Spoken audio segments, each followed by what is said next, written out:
So this again shows you the diagram which I had already shown you earlier, but there is a slight modification to it, and the slight modification is adding up of this deep learning paradigm here. So you can see that this deep learning thing is overlapping on all the areas which are already discussed earlier, which are supervised learning, unsupervised learning, and reinforcement learning. So what we are trying to say here in this slide is that this deep learning is actually applicable to all the three domains which are given here. So somewhere down the line, later in due course of time, as we will go in details to these lecture series, you will find that we will be dealing with deep reinforcement learning. So this deep reinforcement learning basically deals with solving the problems using deep learning techniques. Okay, so in the next slide, what we are going to discuss is the key elements of the reinforcement learning. So the key elements of the reinforcement learning are given here in the form of a picture. So let us discuss each of them one by one. So basically the key elements that are there in the reinforcement learning are agents, and then we have environment, which is given like this. A screen, a computer game screen, which we are calling it as an environment, and then we have rewards. So these are the three important concepts that we have in reinforcement learning, and they are agents, environment, and reward. So let us discuss slightly about each of these definitions that we have for agent, environment, and reward, and then we will discuss more details about it in our coming slides. So agent is nothing but it's a software program that learns to make intelligent decisions. So as you can see here, it's a Mario which is given over here, but somewhere or the other it's an intelligent program. Somewhere in down the line, inside this particular agent, we have some program which is inbuilt, and it is an intelligent program that makes decisions for moving in this particular environment. We will discuss more details about it, but for now you can say that agent is a software program that learns to make intelligent decisions. What is environment? Environment is a word for agent. So it's basically a word for agent, because agent is somewhere or the other is inside this environment. So you can see here we have this Mario, right? Here we have this Mario which is moving around here and there, on to the left or to the right. So it is actually moving in this environment. So this particular computer screen is basically the environment for this Mario. So agent actually stays in this environment. And the third one is basically the reward. So as you can easily correlate what I'm trying to say as a reward means basically some sort of benefits that you are giving to this agent for performing some actions in this environment. So if the actions are good, then program will give incentive to the Mario, that is the agent, with some reward. So reward is nothing but it's a numerical value which agent receives during its interaction with the environment. So as the game progress, and if the actions which you are performing in this environment are suitable, like as it increases the probability of winning the game, then you will be certainly given rewards also along. We will discuss more about these concepts in our coming slides. Do not worry about that.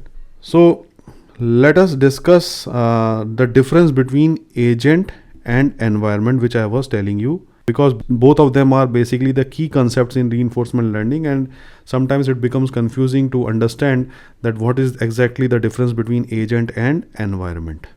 So let us see here. It's a pictorial representation which gives you a high level understanding of what actually agent is and what actually the environment is. So here you can see I have a robotic arm which is given over here. So this is a robotic arm, and it tries to pick some of the components which are present in this plate. So for example, this robot will try to it's programmed in such a way that it will try to pick up bread and tea and some other eggs over here. So it tries to pick some of the food products which are present in the plate. So the important point that I want to discuss here is that this particular robotic arm is not a agent. The important thing is, what is agent here? The agent here is the computer program which actually is embedded into the software of this robotic arm.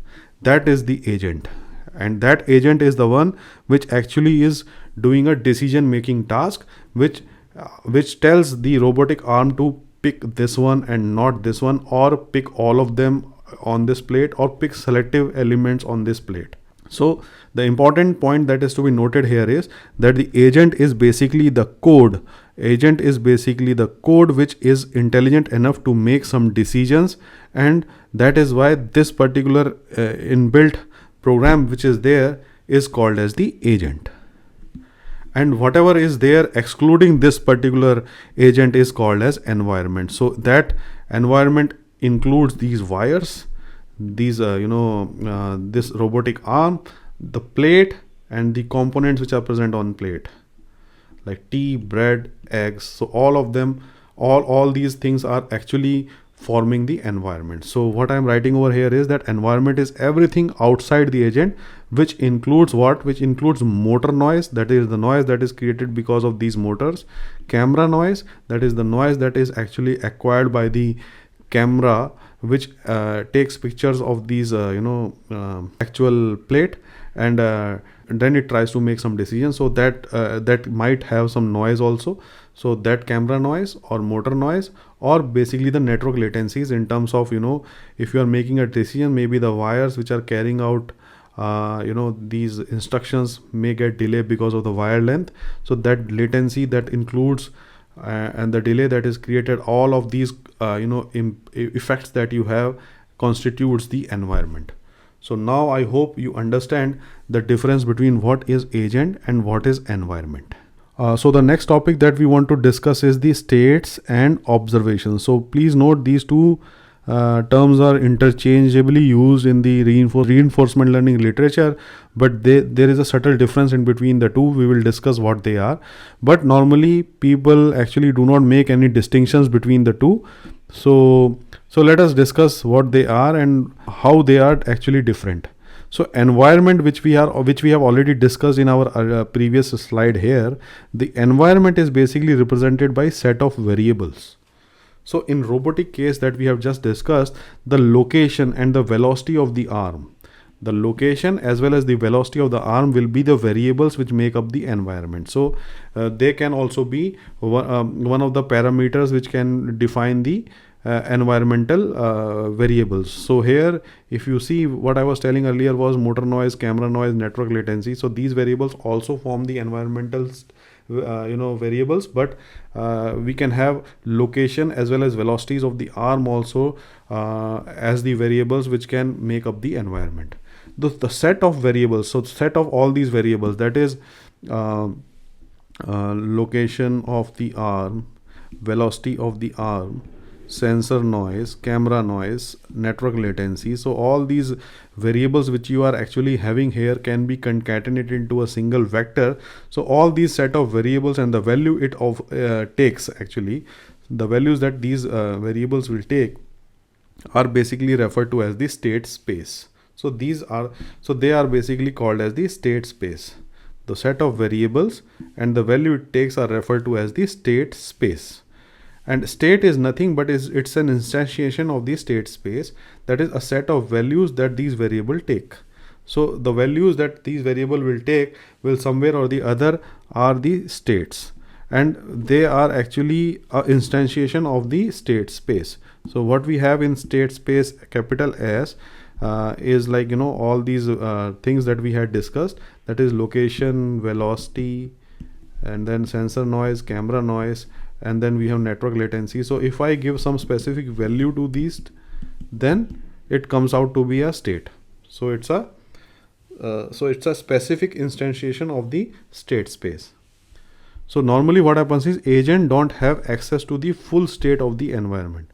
Normally the agents do not have full state of the environment. Access is not there with the agent. Only the part of the state that agent can observe is called as an observation. So they do not have full access to the full state of the environment. That is very important. So all these states of the environment are not observed by the agent. Only part of the states are observed, and the ones which are observed are called as observation. So here you can see a specific example of that. So as the robot arm is designed to pick up these elements, which are pen, scissor and box. So you can see that if you want to be precise in terms of the location of these pen, scissor and box, they can be on a specific location. You can give xy coordinates to these pen, scissor and box. So you can say, like, the box is at location 0.1 and 0.4, and the scissor is at location 0.7 comma 0.3. So like that you can give specific locations to these components which are present here. So these are called as states, because somewhere or the other it's the true location, and it's giving you a complete information about the environment. So here you have a complete information, and true locations are given here. But observations, which I was telling you, are basically subset of these states. You are not getting all the information which is present on the state, only some of that is available. So in that sense, what we have is, we just have the presence of these objects, and what you have to do is, the robotic arm has to pick up these, and the exact locations of that are not available to the agent. And that's why these particular type of observations that we have here are noisy and incomplete, because you do not know the exact locations. So normally what we have in reinforcement learning is the observations, which are subset of the states, and normally in the literature, states and observations are interchanged. So in the coming lectures also we will do that same thing, that is, we will call observations as states only. But there is a subtle difference in between the two, which I have pointed out here.